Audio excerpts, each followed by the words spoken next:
Magandang araw po mga kaibigan. Sa pagkakataong ito, maririnig ninyo ang kasaysayan ng isang babaeng labis na nagmahal. Siya ay si Camille.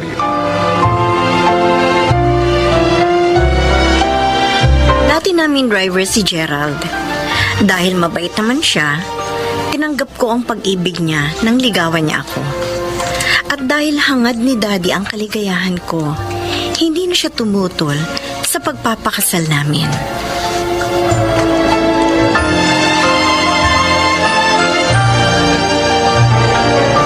Camille, pupunta nga pala si Andy rito mamaya. Mag-iinuman kami. Uli? Oh, bakit ayaw mo ba? Kasi madalas na kayong mag-inuman dito. O, ano naman ang gusto mo? Sa labas kami mag-inuman, ganon? Okay lang sa akin yun. Sige, dito na lang kayo uminom. Papayag ka rin pala eh. May paangal-angal ka pa. Manang Pilar, magluto kayo ng pulutan namin ng kaibigan ko, ha? Opo. Oo. O sige, alis na ako. Diyan na kayo, ha? Hindi malang niya ako hinalikan. Nagbago ka na talaga, Gerald. Camille, bakit bigla kang nalungkot? Manang Pilar, Dahil kay Gerald? nagbago na siya. Siguro, nagsasawa na siya sa akin.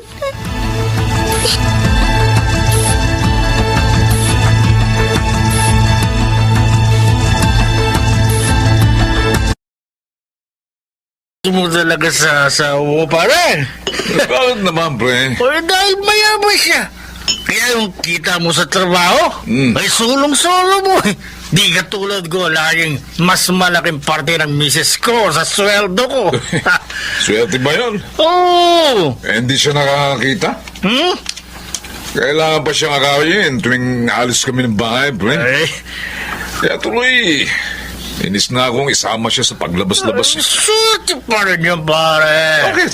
Dahil kahit magloko ka, o hindi niya malalaman.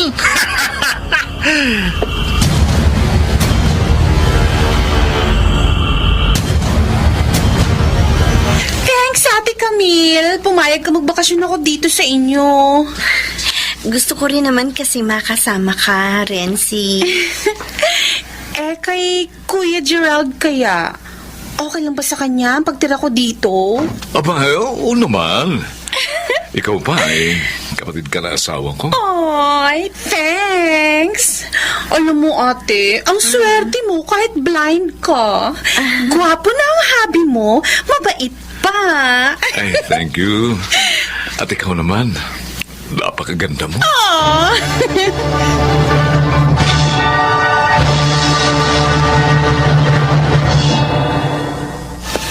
Maaga ka na namang umuwi, Gerald. Magiinuman ba kayo ngayon ng barkada mo? Hindi. Gusto ko lang talagang umuwi ng maaga. Bakit ayaw ba narito na ako? Gusto. Masaya ako at panatag. Ngayon pala. Dahil narito ka na. Salamat. Nasaan nga pala si Renzi? Nasa garden. May itatanong sana kasi ko sa kanya eh. Papuntahan ko muna siya, ha?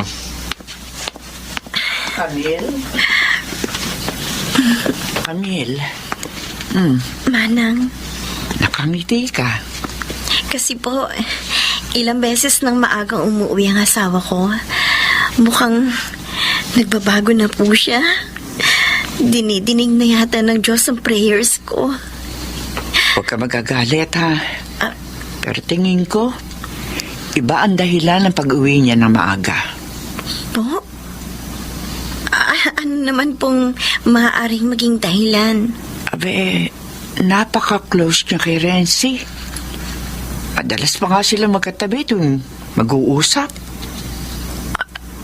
Iniisip niyo po bang si Renzi ang dahilan ng pagbabago ng asawa ko?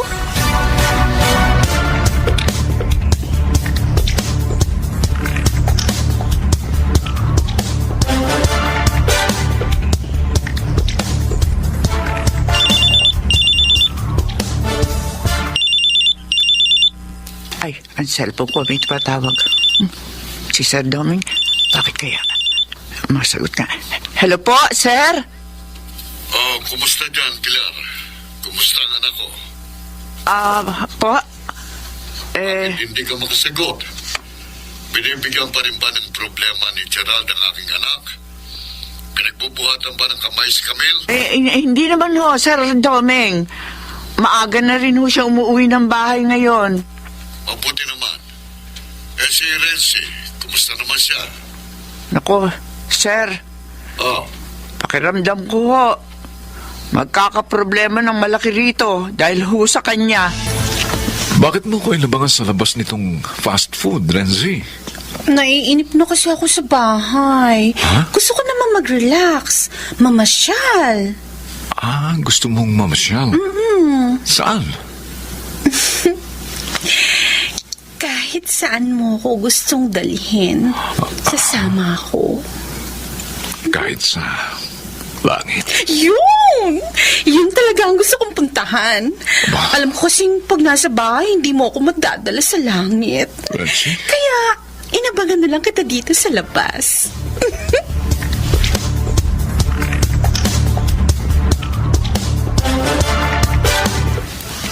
Magkasama dumating si na Gerald at Renzi. Paano nangyari yun?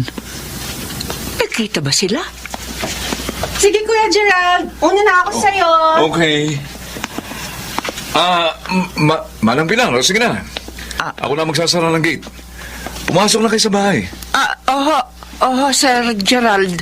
Sandali no, Manang Pilar. Sir? Huwag niyo sasabihin kay Camille na magkasama kami dumating ni Renzi, ho? Ho? Kapag dumaldal, hindi na ba ako narinig? Ha? Nadinig ko. O kung ganun, maliwanag sa inyo, ha? Na kapag dumaldal kayo, managot kayo sa akin. Hindi nyo alam kung paano ako magalit, ha?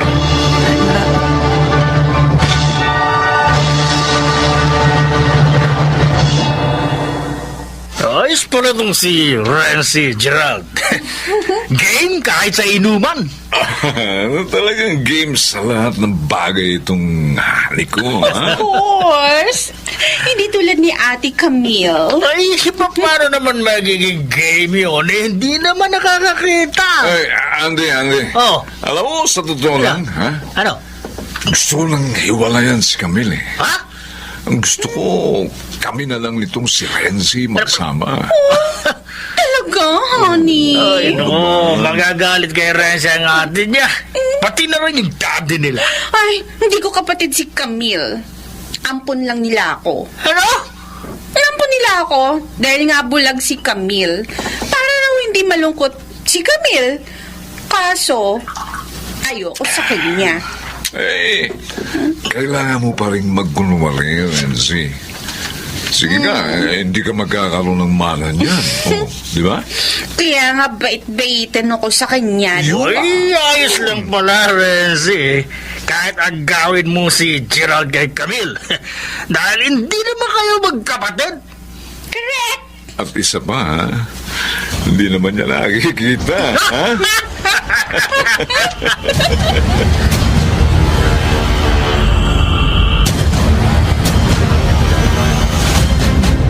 Aling Pilar.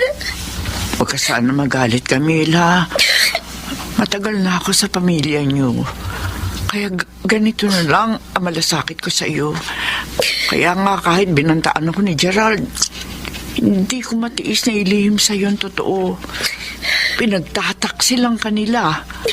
Kahit dito sa bahay, maraming beses ko silang nakita naghahalikan. Diyos ko. Bakit nila ginawa ito sa akin? Dahil ba bulag ako?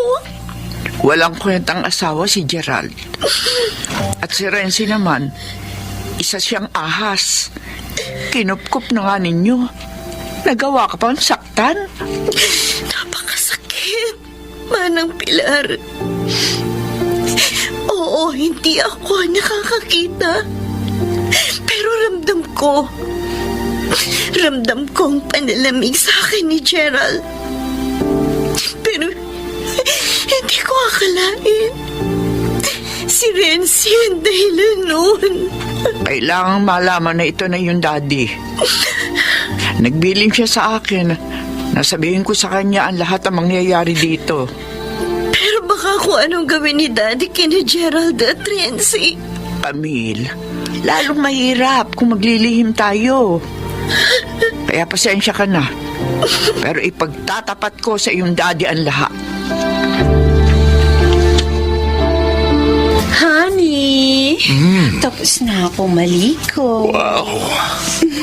Ang ganda talaga ng hali ko. Napaka-sexy. Nakakabaliw ka. Ikaw din naman. Ikaw din naman, Gerald. Nakakabaliw ka. Kaya nga kinuha kita kay Camille. Hindi ka bagay sa kanya. Tama ka. At hindi niya ako mapaligaya. Anong alam na yun? Ano yun? Camille! Wala alam nitong motel yun! Oh my God! Nasusunog ang motel! Hindi! Kailangan makalabas tayo dito, Gerald! Wala na si Renzi at Gerald. Wala na ang asawa ko. Hindi sila nakaligtas sa nasunog ng motel na yun. Sasaktan pa rin ako, Daddy. Mahal ko si Gerald. Anak, wala na siya. Kalimutan mo na. Ibuhos mong yung panahon sa nag-iisa niyong anak. Isipin mo na lang na kapalaran ang nagbigay ng katarungan sa kanila, lalo na sa iyong kaapihan.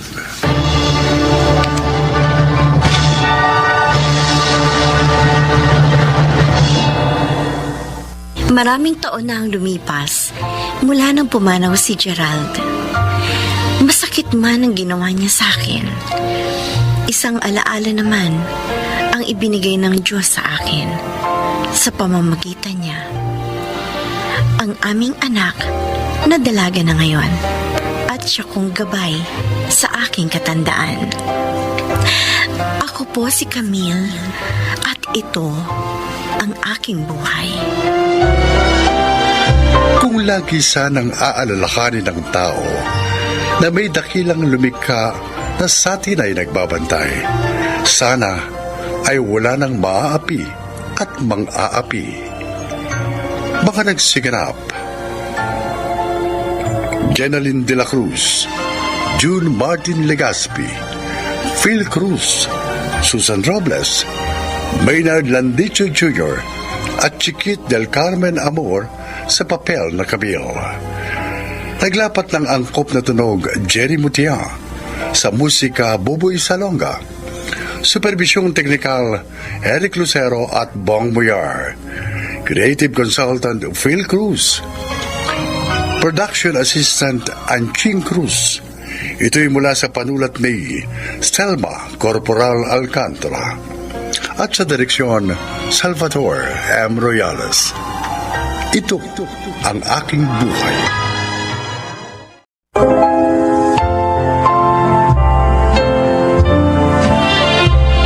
Magandang araw na muli, mga kaibigan. Isa na namang kasaysayan ang kapupulutan nyo ng aral sa buhay na inyong maririnig. Ito ay ang kwento ni Margarita.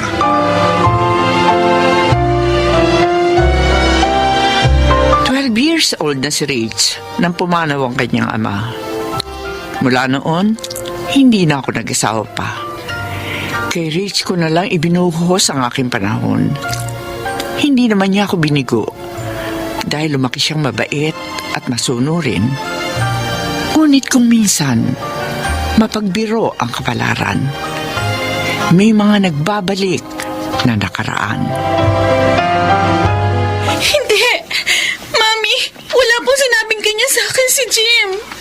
Siguro, natatakot siya makapag-break ka sa kanya pag nalaman mo.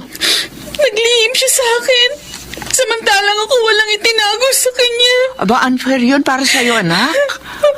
At ang higit kong inaalala, kapag itinuloy mo pakikipagrelasyon sa lalaking yun, maaari magdusa ka habang buhay. Kapag nangyari sa kanya o sa inyong magiging anak, ang naganap sa kanyang ina. Mami, Kaya anak, please, habang maaga, makipag-break ka na kay Jim. Para na din sa Pasensya ka na, Jim, ha?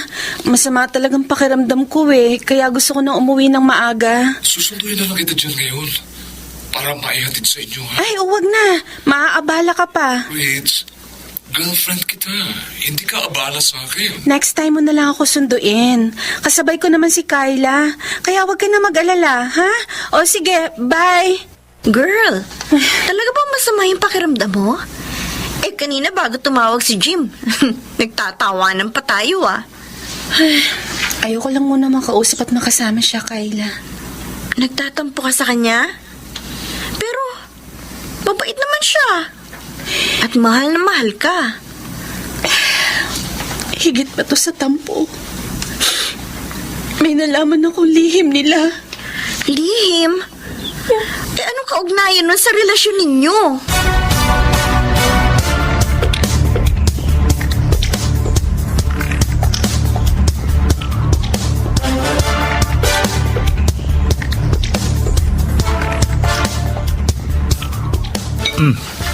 Di ba masarap ang pagkain dito? Ikaw lang eh. Ngayon ka lang kasi... Oh, Jim, ano bang problema? Bakit hindi ka kumakain? Si Ritz kasi, Warren. Ha? Parang nagbago siya nitong mga nakaraang araw. What do you mean? Ilang araw na siyang hindi napapasundo sa akin. At bihira din niyang sagutin ang mga call ko. Pag-text naman talagang hindi niya sinasagot. Hindi siya nag-reply. Ang katwiran niya, busy raw siya. Eh, baka naman totoo nga. Hindi ganun ang feeling ko, Warren eh. Feeling ko iniiwasan niya ako. Bakit naman niya gagawin yun? Kaya nga, nagtataka ako. Sa loob ng 1 year na relasyon namin, hindi naman kami nagkagalit kahit minsan. Pero bakit mula nang makilala ako ng mami niya, bigla siyang nagbago? Tol, hindi kaya may kaugnayan ng mami niya sa naging pagbabago ng GF mo?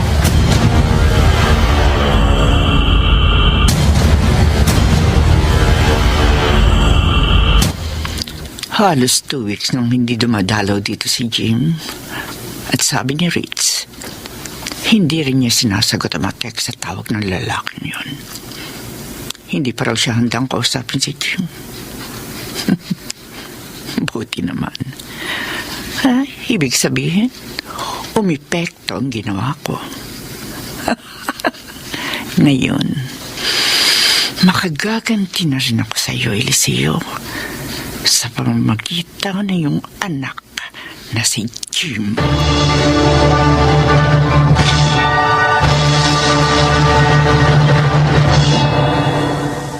Pero bakit nga hindi ka na naman papasok sa office, anak? Ha? Wala po akong gana, Daddy. Jim, alam mong hindi dapat ganyan ang maging attitude sa trabaho. Kung may problema ka, hindi mo dapat idamay ang trabaho mo. Daddy, Sinabi ko na rin po sa kanya yan, Tito Eliseo, kaso ayaw niya makinig. Ano bang problema nitong best friend mo, Warren? Ang girlfriend po niya, si Ritz. Oh, bakit? Nagkagalit ba sila? Lovers quarrel? hindi, Daddy. Hindi po kami nagkakagalit. Kung gano'n, anong problema nyo? Hindi ko alam. Mula po nang makilala kong mami niya, nagbago na siya sa akin. Ha? Bakit? Sino ba ang mami niya?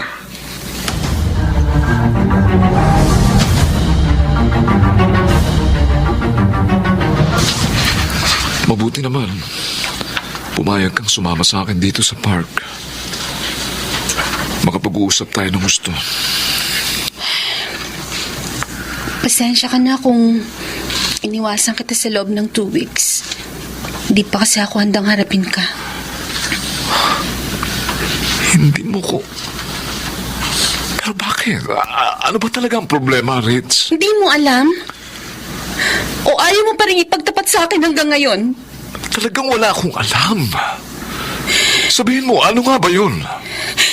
Bakit naglihim ka sa akin? Bakit hindi mo sinabing katotohanan tungkol sa pagkatao mo? Ano? Mabuti na lang kababalyo ni Mami ang parents mo kaya alam niyang lahat. Rich, wala akong inililihim sa'yo. Kung ano man ang sinabi ng mami mo, hindi totoo yun. Walang lihim ang pagkatao ko. Huwag mong palabasin sinungaling ang Mami ko! Ikaw ang sinungaling! Manloloko! Kaya mula ngayon, tinatapos ka na sa atin ang lahat! Rich! Break na tayo!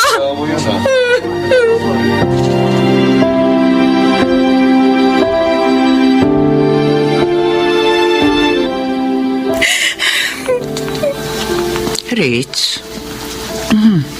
Bakit ka umiiyak? Nakipag-break na po ako sa kanya, Mami. Ha? Lalo po ako nagalit dahil pinalalabas pa niyang sinungaling kayo. Oh, nakita pala kayo ni Jim. Opo. At nakipagkalas na nga po ako sa kanya. Oh, tama yung ginawa mo, anak. Makaiiwas ka sa pagdurusa. Pero nasasaktan pa rin po ako. Mahal ko po siya, Mami. Lilipas din ang sakit na yan, Rich. Makakalimutan mo rin siya. I-block mo na siya sa mga social media account mo. Burahin mo na rin ang pangalan niya sa phone book mo. Mami. At lalo mong ibuhos ang panahon mo sa iyong trabaho.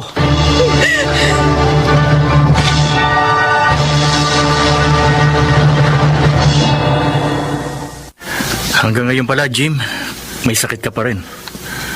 Nangihina pa rin ako, Warren. Ganun ba? May kasama nga pala ako. Sinong Kumusta ka na, Jim? Kayla? Naawa ako sa'yo eh. Nung malaman ko dito kay Warren ha, nagkasakit ka. Kaya dinalaw kita. Wala akong kasalanan sa kaibigan mo. Ang mami niya nagsisinungaling sa kanya. Di ko alam kung bakit.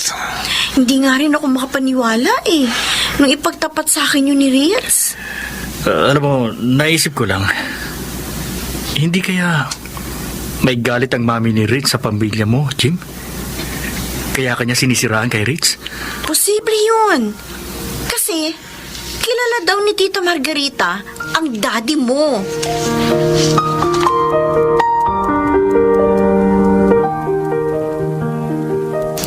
Ikaw? Bakit ka na pa rito?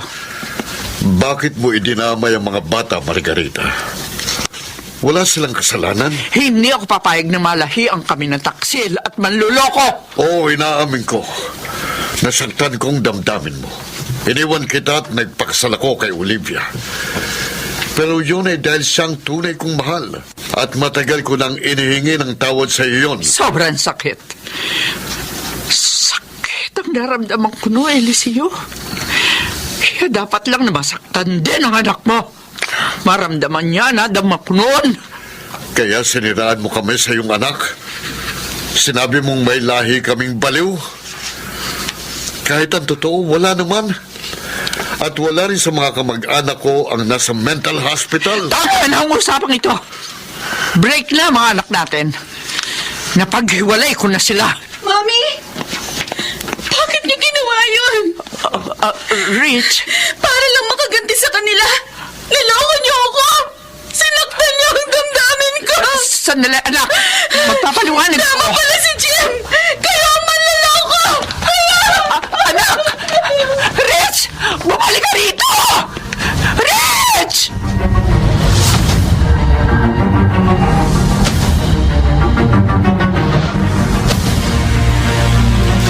Hindi ko akalaing magagawa mo to sa akin, Mami. Ang mga people na maaaring manloko sa akin. Bakit ikaw pa? Bakit? Hintayin mo ako! Ayoko na makita pa, Mami! Galit ako sa'yo! Hindi na ako makabalik sa bahay! Hindi na!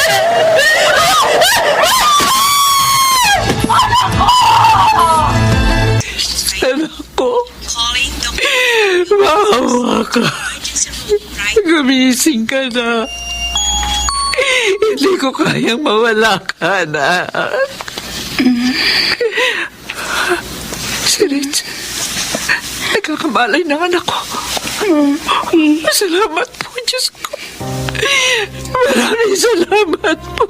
Mami. Anak, narito ako. Hindi ako umalis. Wala naman dala ka rito sa ospital. Mami. Patawarin mo ako sa ginawa ko, anak ko.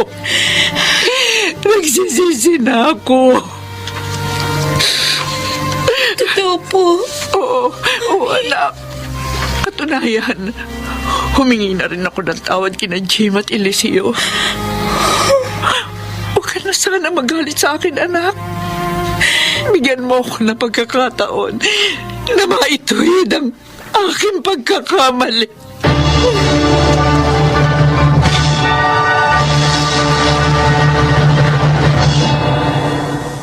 Napatawad naman ako ng aking anak.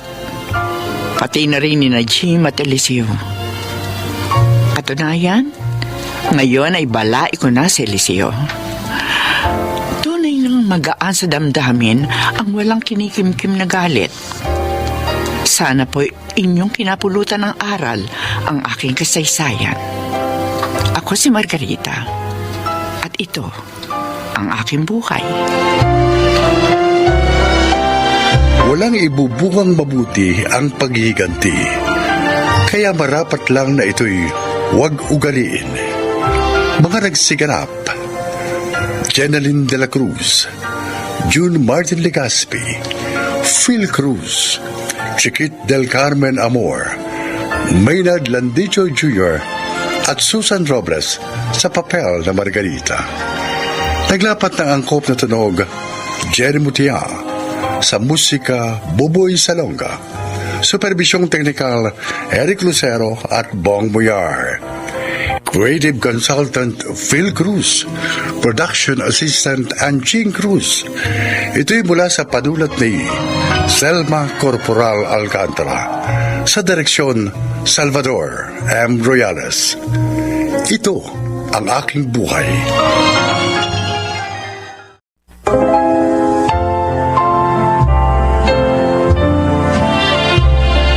Magandang araw sa inyong lahat. Isang babaeng umabuso ang maglalahad sa atin ngayon ng kanyang kasaysayan. Siya ay si Glenda.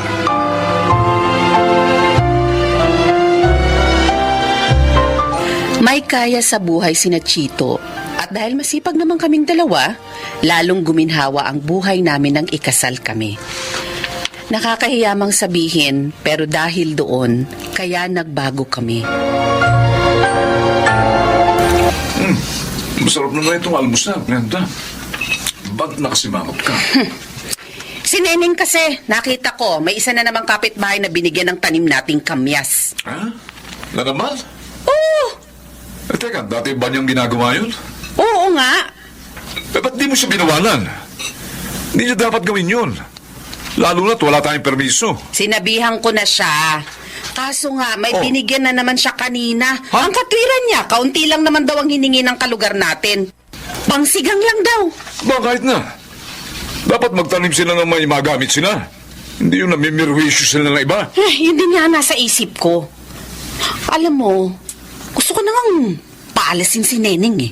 Dahil matigas ang ulo. Palayasin mo na. Madali naman makahanap ng kapalit niya. Kaya natin magbayad. Baka pag ako pang nakapagpalaya sa kanya, naku, baka masaktan ko pa yun eh.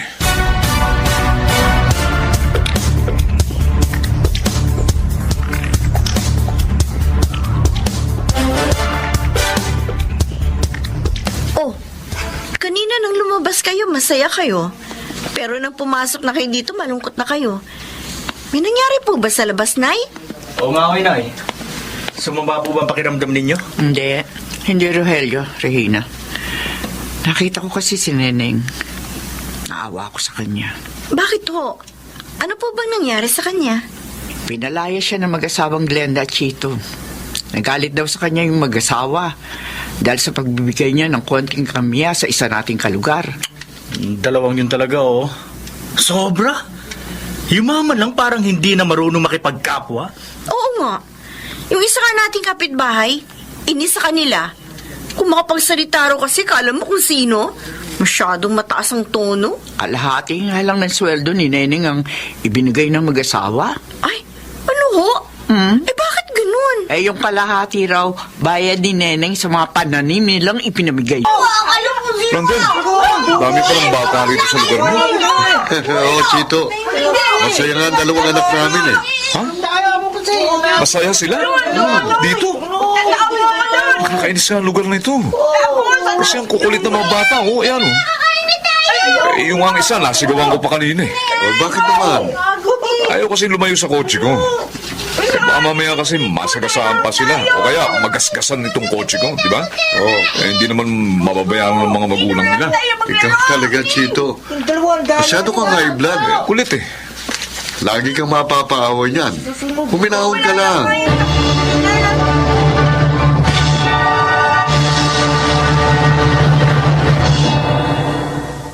Nahihirapan po kayo umihi, Nay?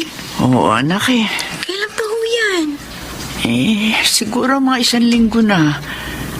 Hindi ko nga lang pinansin. Naisip ko kasi baka mawala rin. Sasabihin ko po ito kay Rogelio para madala namin kayo sa doktor pagdating niya. Wag muna. Oh, Wag muna tayo magpunta sa doktor. Baka naman makuha to sa paglalaga ng dahon ng sambong. sambong. Oo. May mga nagsabi sa akin. Maganda raw yon para makaihi ka ng maayos. O sige po. Sige, manghihingi po ako ng dahon ng sambong para mailaga natin. Pero pag hindi po nagbago yung pakiramdam nyo, dadalhin na namin kayo sa doktor.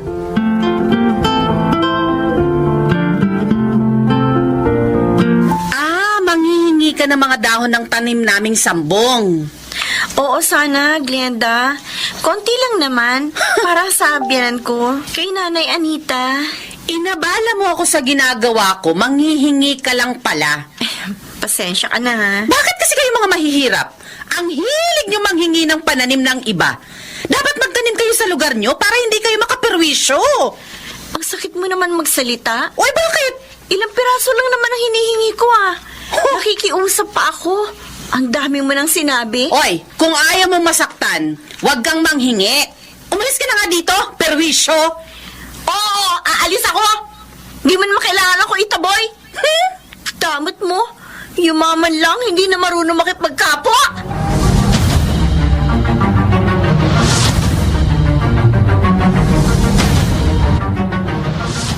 Oo, Chito, yun ang sinabi ng malditang Regina na yun. Gaga pala ang babaeng yun eh. Nakaperwisyo na nga, siya pa ang galit. At sasabihin pa niya, hindi tayo marunong makipagkapwa-tao. Aba. Eh siya itong masama ang bunganga. Ba't loko ka talaga? Pupuntahan ko nga ang babaeng yun. Tuturuan ko siya ng leksyon.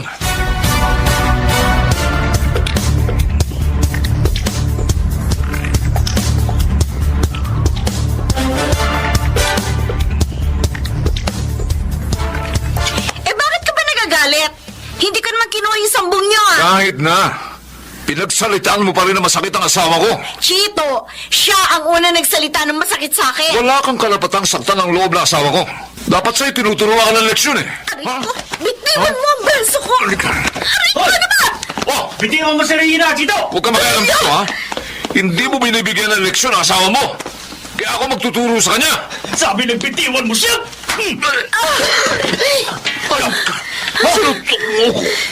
Umalis ka na rito ngayon din! Alis! Alis ako pagkatapos nito. Ayan. Rogelio, may baril siya!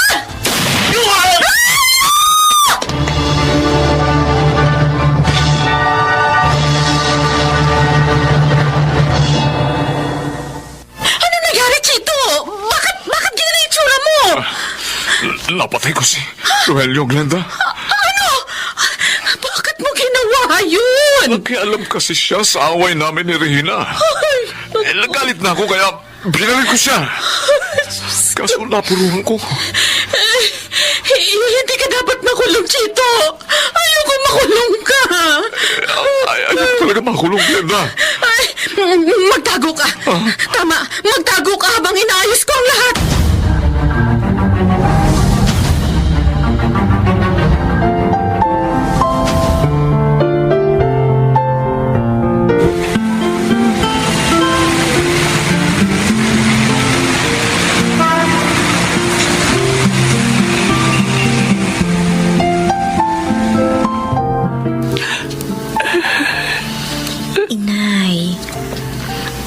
Umiiyak na naman po kayo. Naalala ko lamang si Rogelio, Regina.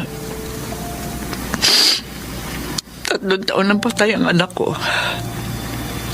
Pero hanggang ngayon, hindi pa rin nahuhuli ng mga pulis ang walang yan si Chito. Hindi pa rin nagkakaroon ng katarungan ng kanyang sinapit. Nalulungkot din po ako dahil doon, Inay. Pero hindi po ako pinanghihinaan ng loob. Patuloy po akong umaasa sa malaking magagawa ng Diyos. Madadakip din po si Chito. Huwag po tayong huminto sa pagdalangin.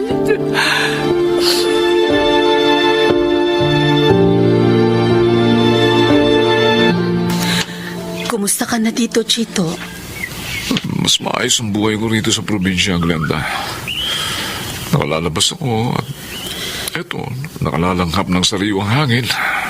Pero mas pumayat ka pa yata kaysa sa dati. Oo nga eh. Siguro dahil nalulungkot ako. O ano, kumusta naman ang mga anak natin? Hayon, miss na miss ka na nila. Miss na miss ko na rin kayong lahat. Glenda, kung maibabalik ko nga lang ang panahon, hindi ko nagagawin ang ginawa ko kay Rogelio. Chito. Kaya lang, wala na. Nagawa ko na ang lahat. At si Regina, hanggang ngayon, ayaw pa rin nila ng areglo. Mr. Chito Rosales. Bakit ho? Mga pulis kami. At dinarakip ka namin sa salang pagpatay kay Rogelio Makabayan. Hindi! Huwag niyo hulihin ang asawa ko! Maawa kayo sa kanya! O sa inyo, Regina! Aling Anita! Huwag niyong ipakulong ang asawa ko! Maawa Tagal naming hinintay nang mabigyan ng katarungan ng pagkamatay ng aking anak. At ngayong narito na ang katarungan yun, gusto mo pa rin pigilin? Ayaw ko pong mawalan ng ama ang mga anak ko, Aling Anita! Kailangan namin si Chito! Kailangan din namin si Rogelio. Pero dahil sa kayabangan at pagiging matapobre ninyo, namatay siya. Wala kayong awa! Regina!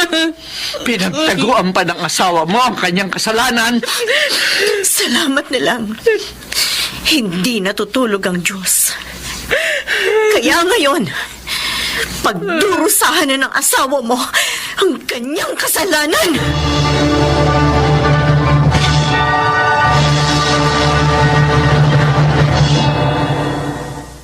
Magsisi man ako, huli na ang lahat.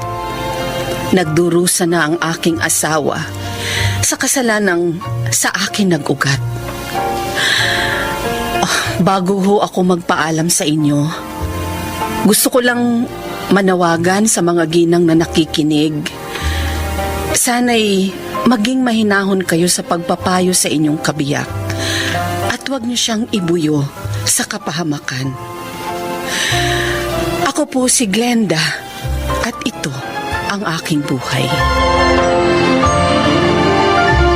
Mahalaga na ang tao ay maging mahinahon at huwag pumatol sa walang kabuluhang away upang hindi masira ang kanyang buhay.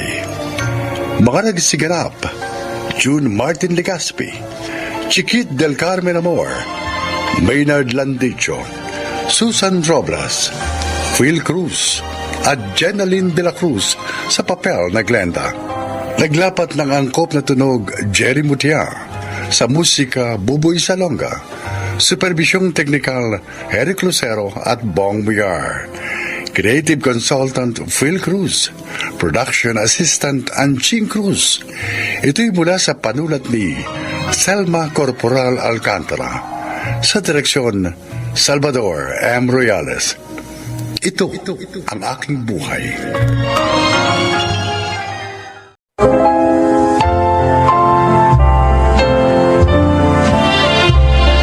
Magandang araw po mga kaibigan.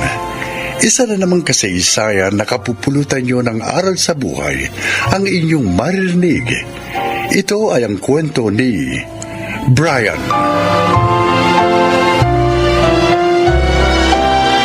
Panganay ako sa amin ni Lorna. 20 anyos lang ako noon nang pumanaw si Itay. Makaraan ng ilang buwan, nagkasakit si Inay at nasunog ang aming bahay. Kaya naman upang mabuhay, napilitan akong kumapit sa patalim. Nalabis ko naman pinagsisihan.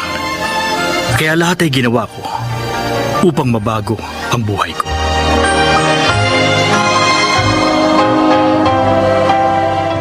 Ay, sa wakas, makakapagpahinga na rin ako. Pagod ka na naman, kuya. Di bale, masaya naman ako, Lorna. Dahil malakas bumenta ang karinderya ko. Oo nga, anak. At dahil doon, naipaayos mo na itong bahay natin. At may 2 tricycle ka na rin pamasada. Oo nga. At naipundar kong lahat ng ito sa loob lang ng 3 taon. Nagtagumpay kang baguhin ang iyong buhay, anak. Abay, pwede ka nang mag-asawa. Naku, inay, palagay ko po, malapit nang dumating ang panahong yon. Malapit na makapag-asawa si Kuya Brian. Ano ba naman yung sinasabi mo, Lorna? Naku, huwag ka nang magkaila, kuya. Halata ko yan. May gusto ka sa kaibigan kong teacher, si Janine.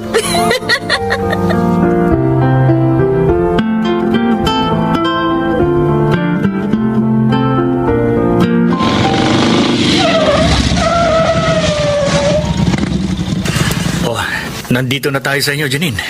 Oo nga. Ay, salamat. Hindi ako gaanong napagod dahil nakuha kong service sa pamimili ko tong tricycle mo. Basta kailangan mo, sabihin mo lang. Oy, siya nga pala. Sino nag-aasikaso sa karinderya mo pag wala ka? Eh, kaya na ng 4 na kasama ko yun. Sabagay. 5 nga pala kayo doon. Malakas kasi. Kaya kailangan ko talaga ng katulong. Magbubukas nga rin ako ng pangalawa kong karinderya. Oh, talaga? Oo. Wow, ang galing mo naman. Palibasa, masarap ka kasi magluto Pinagbubuti ko lang ang negosyo ko. Ito lang kasi ang alam kong trabaho. Dahil wala naman ako natapos na kurso. Kahit naman hindi ka nakatapos ng pag-aaral, naiayos mo ang buhay nyo. Nakakatuwa nga eh. Ay, ano ba yan? Daldal ako ng daldal. Hindi pa pala ako bayad. Ay, teka. Oh, eto. Eto pala yung bayad Huwag na, ko. sige na. Okay Ha? na. Okay na yun. Nakakaya naman, Brian. Okay lang. Ilang beses mo na akong hindi pinagbabayad. Okay lang, walang problema. Kaibigan ka naman ng kapatid ko eh. Ganon? Hmm. Kaya kaibigan din ang turing mo sa akin? Ganon ba? Oo, ganun na nga. Ay siya, halika. Tumuloy ka muna nang makapag-juice ka man lang. Ha? Sige na. Ito man lang may ganti ko sa madalas mong paghatid sa akin ng libre.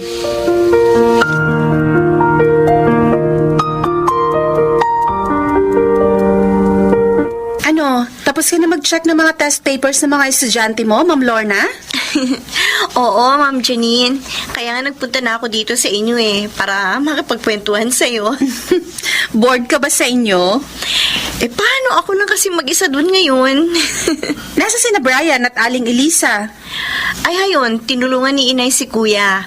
Ngayon ang opening ng pangalawa niyang karinderya Oh, ang sipag talaga ng kuya mo Maswerte ang mamahalin niya. Totoo. Kaya maswerte ka. Ano? Ikaw talaga? Magsalita ka. Hindi naman liligaw sa akin si Brian. Pero mahal ka ni Kuya. Nahihiya lang siya magtapat sa'yo.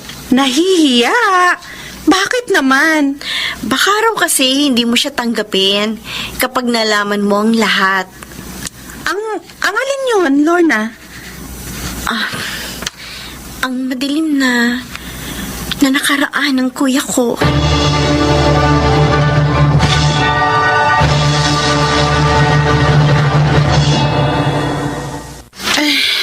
Salamat sa paghatid mo sa akin, Claude.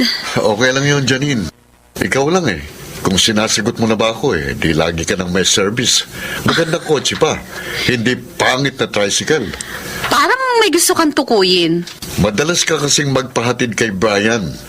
Naliligaw ba sa'yo mokong na yun? Hindi. Kaibigan ko lang ang kapatid niya, kaya kaibigan ko na rin siya. Mabuti naman. Nagsasalos ka ba? Janine, hindi siya bagay sa'yo. Isa kang high school teacher at may kaya sa buhay. Samantalang siya, may negosyo nga. Patakbuhin karinderya lang naman. Sobra ka namang manlait. Malinis na hanap buhay yun. Akong bagay sa'yo. Dahil pareho tayong titulado at may kaya sa buhay. At saka marami ka pang hindi alam kay Brian. Na kapag nalaman mo, ikahiya mo siya. At least siya, naiayos niyang buhay niya. At hindi niya tinatapakan ng iba para lang maiangat ng sarili niya. Janine, Pasensya ka na, Claude. Biglang sumama ang pakiramdam ko eh. Pwede ba? Umalis ka na.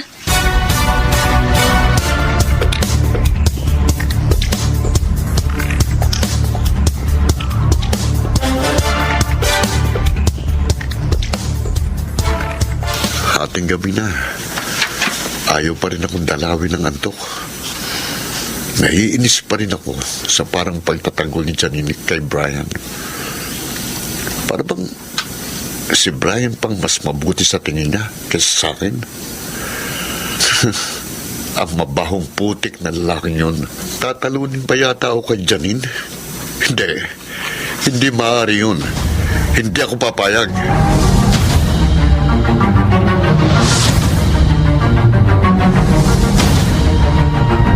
Anak, sabi mo napagod ka sa pag-aasikaso ng mga karinderya mo. Hoy, bakit ating gabi na? Hindi ka pa matulog. Hindi po ako makatulog, Nay. Si Janine ba ang iniisip mo? Nay, inihatid po siya ni Claude kanina sa bahay nila. Dadalawin ko po sana siya pero nang makita ko sila, hindi na po ako tumuloy. Manliligaw ba niya ang lalaking yan? Yun po ang sabi ni Lorna. Dapat kasi anak, magtapat ka na rin sa kanya nang hindi ka na nahihirapan pa ng ganyan. Natatakot po ako na eh. Nag-aalala ako. Baka kasi masaktan lang ako. Huwag mong katakutang masaktan ka. Ang mahalaga, lumabang ka. Mahirap yung nasasaktan ka dahil wala kang ginagawa. Nay, alam niyo naman po ang dahilan kaya nag-aalala ako. Lahat ng tao ay may karapatang magmahal at mahalin. Kaya huwag kang magpatalo sa takot. Hi, Janine. Ikaw pala, Claude.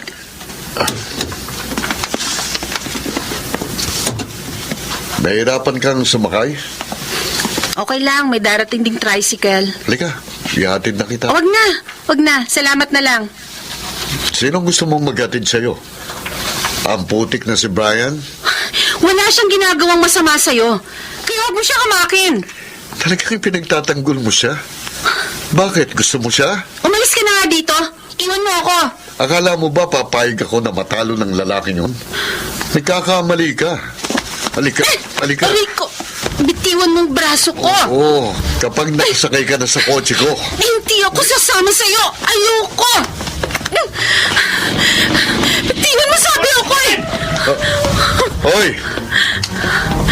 Huwag mong pakialaman ang girlfriend ko, ha? Huwag ka maniwala sa kanya, Brian. Hindi ko siya nobyo. Hindi ka niya nobyo, Claude. At ayaw niya sumama sa'yo. Igalang mo naman sana ang babae. Huwag ka nga magpaka-gentleman. Hindi bagay sa'yo. Dahil isa kang putik, dating bilanggo. Huwag mo siyang pagsalitaan ng ganyan, Claude. Nagsasabi lang ako ng totoo. Dating bilanggo ang taong yan. Nakulong. Dahil sa pagpe-perform ng malaswa sa isang gay bar. At nagbebenta rin siya ng laman sa mga bakla niyang parokyano. Oh, Claude. alam ko yun. Dahil kapitbahay nilang pinsan ko sa dati nilang tinirhan. Isa siyang lalaking hostess. Kaya huwag mo nang aksayain pang panahon mo sa lalaking yan, Janine. Halika na. Hindi. Ayoko sumama sa'yo, Brad. Halika. Sabing bitiw. Tulungan mo. Halika. Walang iya ka. Brian. Sinuntok mo ako, ha? Teka, ito naman ang ganti ko sa'yo.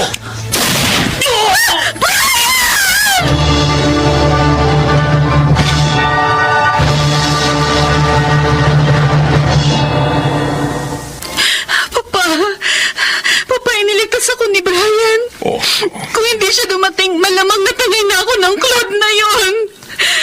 wawa naman siya. Ay, kumusta na siya ngayon, anak? Ay, ginagamot pa po siya ng mga doktor. Pero nasa ospital na po si Aling Elisa at Lorna. Papa, ayoko mawala si Brian. Sa nakikita ko sa'yo, mukhang talagang mahal mo siya. Opo, Papa. Pero hindi pa siya nanliligaw, hindi ba? Mahal po niya ako. Alam ko yun. Nahihiya lang siyang magtapat dahil sa nakaraan niya. Kung ano man ang naging pagkakamali niya noon, naniniwala ako na napatawad na siya ng Diyos. Katunayan, maayos ang kanyang buhay. Salamat, Papa. Salamat sa pagtanggap sa kanya. Maraming salamat.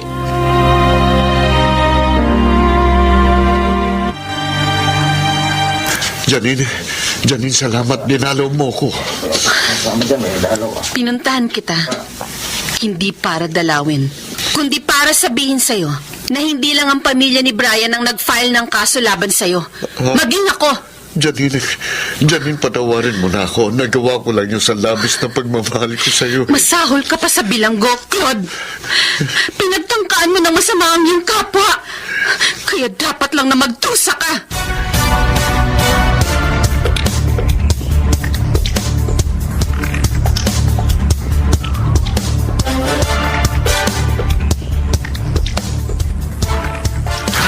Anak, masakit pa ba ang sugat mo? Hindi na po gaano, Nay. Masaya kami at ligtas ka na, Kuya. Si Claude, pilit niyang isinasama si Janine. Nakakulong na ang walang hiyang lalaking yon. At si Janine naman, natuwa rin nang sabihin namin nagkamalay ka na. Pupunta raw sila dito ni Mang Nestor mamaya. Alam mo, Kuya, tingin ko, lalo ka napalapit kay Janine dahil sa pagliligtas mo sa kanya. Kaya, Kuya, magtapat ka na sa kanya.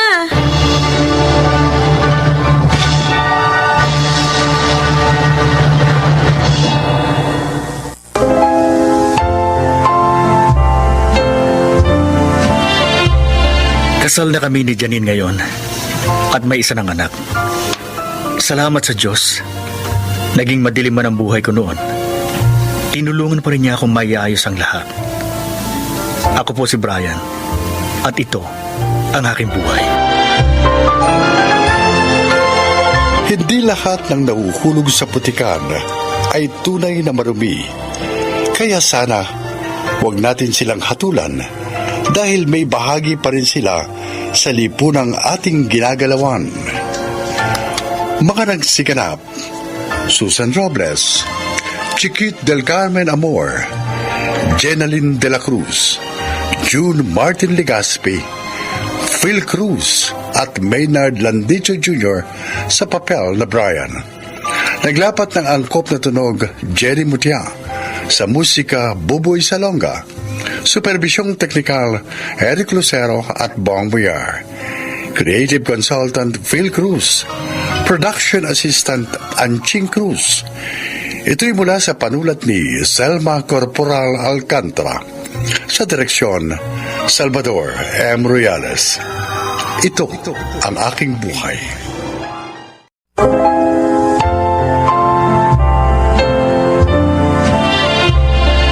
Magandang araw po mga kaibigan. Isang ama ng tahanan ang maglalahad sa atin ngayon ng kanyang kasaysayan.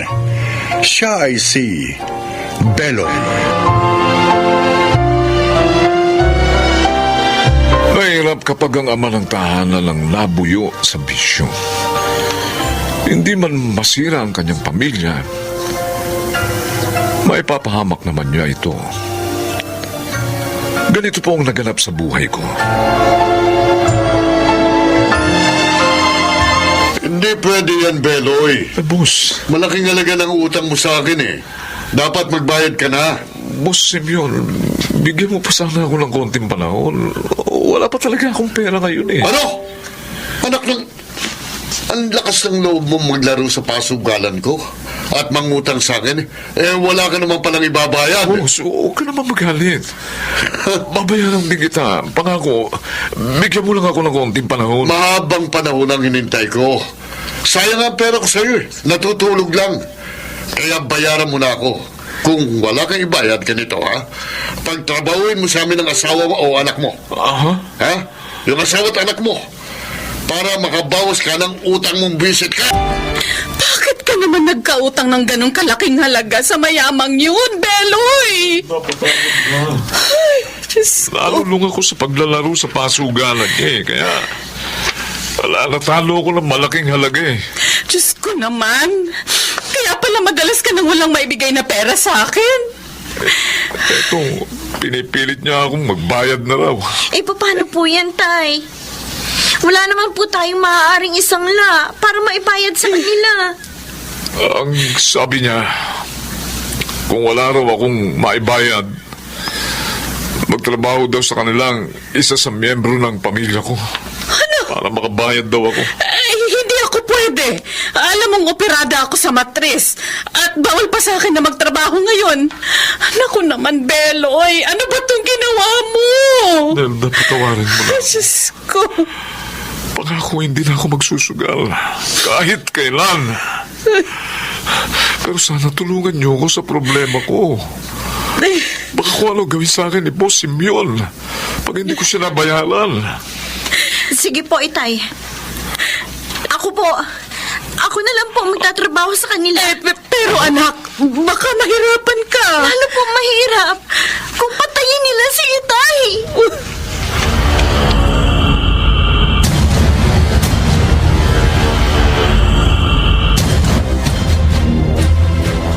Oh, isang taong kang magtatrabaho dito sa amin bilang katulong, Myra, ha? Yun ay para makabayad kayo sa utang ng tatay mo. Opo, Sir Simeon. At ayoko sa katulong na tamad at tanga. Gusto ko masipag at alisto. Naintindihan mo? Opo. Masalamat kayo, mabait kami. Hindi namin pinakulong ang tatay mo. Kaya dapat, tumbasan mo ang kabutihan namin. Sige na, Elvira. Ituro mo na sa kanya magiging lugar niya para makapagtrabaho na yan.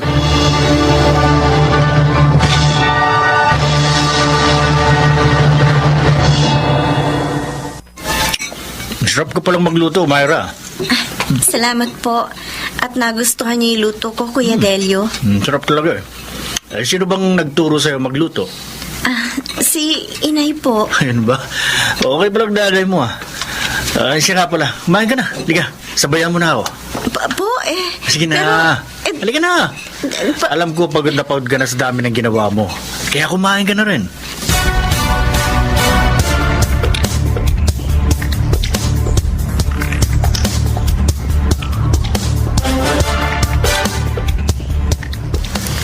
Ma'am Elvira, bakit po? Malandi ko!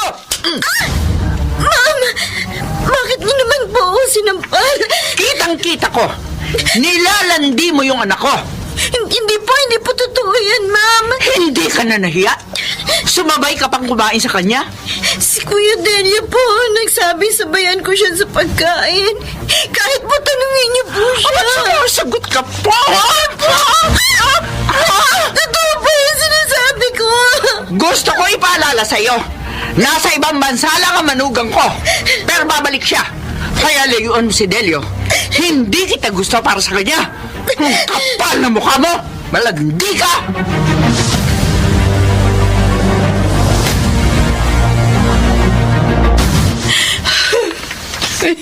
Nelda, bakit umiyak? May nangyari ba habang wala ako? Nagpunta rito ang panganay natin. Oh. Naawa ako sa kanya, Beloy. Bakit nga? Bakit? Kumusta na siya kina Sir Simeon? At saka bakit inabot ng 2 buwan bago siya nakapunta rito? Trabaho niya lahat sa bahay na yon. Tapos, madalas pa siyang sigawan at murahin ni na Simeon at Elvira. At si Elvira, nananakit siya. Madalas niya saktan si Myra. Oh, Diyos ka. Diyos ko. Awa naman ang anak natin. Kasalanan ko ito, Nelda. Kaya siya naghihirap ngayon. Gusto ko sanang ialis na ang anak natin doon, Beloy. Kaso, wala naman tayong pera. Ibibigay ko kay Boss Simeon ang naipon kong pera sa pamamasada ng jeep. Para mabawasan ang utang ko.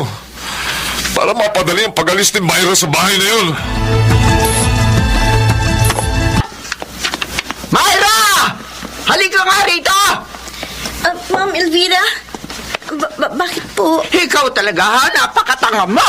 Ma'am, bakit niyo po ako hinampas ng damit niyo? Bakit mo nilagyan naman siya ang damit ko? Ha? Napakamahal nito! Gaga ka talaga! Mama Boko! Gaga! Palibasa! Puro basahan yung damit mo! Kaya hindi ka marunong mag-ingat ang mamahaling damit! Aray! Kaya ka! Linti ka lang sa sabon mo! Perwisyo ka talaga! Kahapon may nabasag ang plato! Ngayon naman sinira mo ang damit ko! Hindi ko po sinasadya, ma'am. Hindi sinasadya? Ayoko.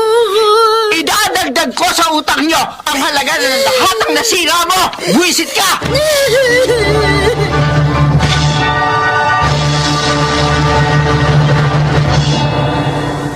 Mabuti naman at naisip mong hulugan ang utang mo, Beloy.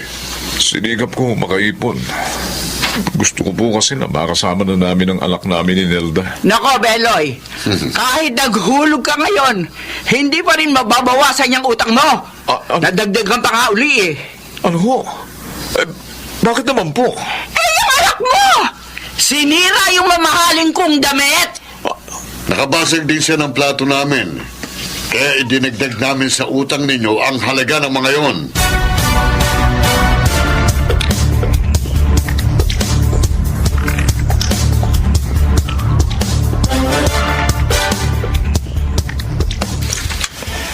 Pwede ko po ba kayo makausap, Daddy? Tungkol saan, Delio? Tungkol po kila Myra at Mang Beloy. Bakit? Ano tungkol sa kanila? Daddy, sobra na pong pagpapahirap niyo ni Mami kay Myra.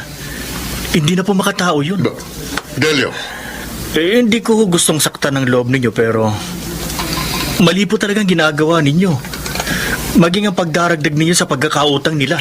hindi mo kami dapat pagsabihan ng ganyan. Mga magulang mo kami.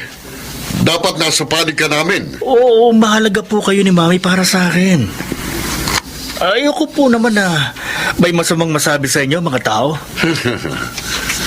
Bakit ba ganyan ka, ha? Siguro, nagkakagusto ka sa Myra na yun, ano? Po, Totoo marahil ang hinala ng mami mo. Daddy, hindi po totoo yan. Eh, Mahal ko ang asawa ko at ang anak ko. Gusto ko lang naman po magbago kayo. Matakot kayo sa karma ng masama ninyong ginagawa.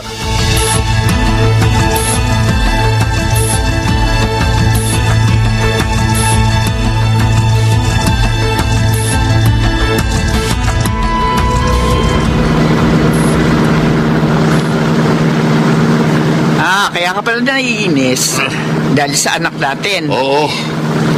Mas pinapanigan pa niya ang mga taong yun. Ay, talaga niya si Delio, oo. Parang hindi nag-iisip. Na nga siya pag-usapan natin. Pati paniningil natin pa utang. Masira din. Elvira, Oh, bakit? Uy, Simeon, bakit tayo kang natatakot yan? wala tayong preno. Ha? Ano?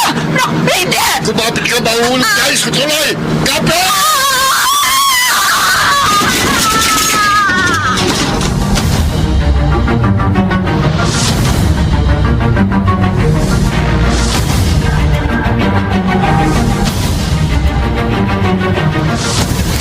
Myra, anak! Narito ka! Opo, Nay. Pinauwi na po ako ni Kuya Delio. Ano? Bakit? Ano nangyari? Bakit siya nagpa-uwi sa'yo? Patay na po si Ma'am Elvira at Sir Simeon. Diyos ko. Nahulog po sa tulay ang kotse nila nung makalawa. Diyos ko. Ayun po, pinaglalamayan po ngayon ang bangkay nila. Marahil, paraan na ito ng Diyos upang makawala ka sa kanilang kalupitan. Siguro nga po, Inay. Pero naaawa pa rin po ako sa kanila. Anak, patawarin mo ko, ha? Kasalanan ko kaya ka naghirap. Tay, Ngayong narito ka na uli, anak. Lalo ako magsisikap para maging maayos na ang buhay ng pamilya natin.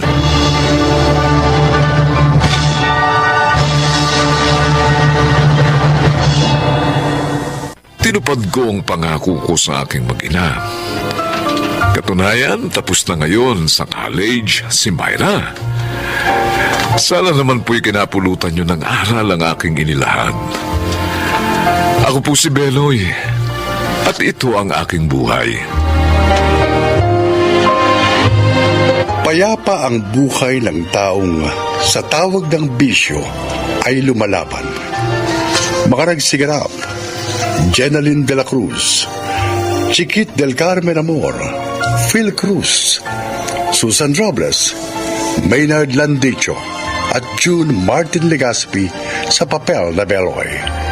Naglapat ng angkop na tunog Jerry Mutia, sa musika Buboy Salonga, supervisyong teknikal Eric Lucero at Bong Muyar, creative consultant Phil Cruz, production assistant Anching Cruz. Ito'y mula sa panulat ni Selma Corporal Alcantara, sa direksyon Salvador M. Royales. Ito ang aking buhay.